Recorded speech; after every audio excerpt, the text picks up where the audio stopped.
Look, forget about sales for a minute. Let's talk about something more intriguing, your mind. It dictates everything. It's probably the reason why you even clicked on this video. You're probably curious, do I have a strong mind? What does it mean to have a strong mind? And what does that even look like? In this video, we'll break it down together and hopefully you can continuously work on it after. Before we do that though, what the fuck does mental toughness even mean? Mental toughness is the engine that powers your conviction. It's the thing that gets you off the floor after getting punched in the face by life. It's not the shallow meditation or some fake it till you make it bullshit. Just do it! Neither is it some trait that you're born with. Good news, mental toughness is actually a skill you can develop. And when you're learning a skill, there's usually steps to follow, you get me?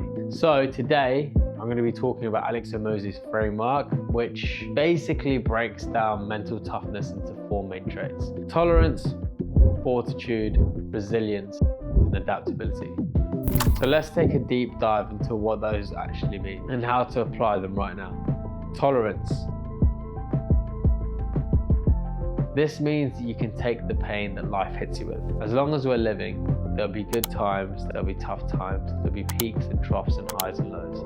Both don't always last. And tolerance is your willingness to be uncomfortable in those hard times. For me, this was never about grinding my teeth. It was always about practice of repetition. You don't tolerate the pain because you have to. You tolerate because you have the conviction in your long-term results. Look, if you don't have conviction, you'll quit the moment anything gets tough. Because if you practice and work in your tolerance, you're more likely to keep moving forward.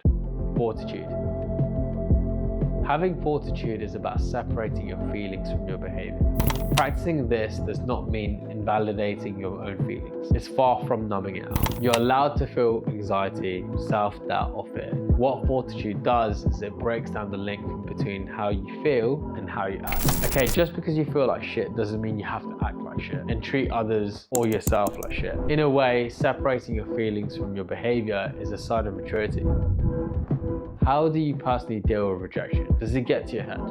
Practicing fortitude is like mastering your inner self. The problem will continue to control you as long as you allow it to control your behavior. Once you're operating from that high level of conviction, regardless of how shitty your day made you feel, you're more likely not to throw a tantrum or physically crash out over spilled milk.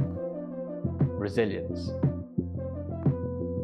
What I learned in my journey is that countless rejection was already the training. This wasn't about romanticizing over struggle or some fucking resilience porn. It was about how fast can we recover after trauma. But also, it's about how you become better after surviving. Every closed door, every mistake is not a final outcome. It's about training in itself.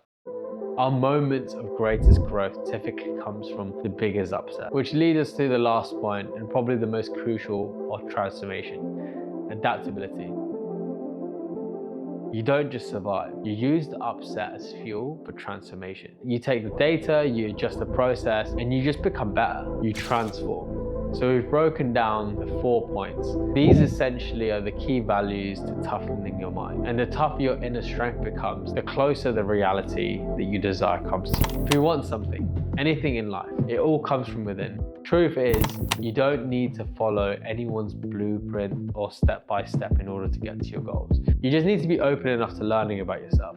And for once, you just need to be fucking honest about what you want in life. Then learn the skills that you need to do to get there. Look, we live in a world, in an age of AI, social media. Nothing is a secret. Knowledge is never kept anymore. The 1% can't keep gatekeeping this shit, even if they wanted to. So I'm here to help you build from within. Because when you finally master the art of belief in yourself, success stops being a chase, it starts being a state of being.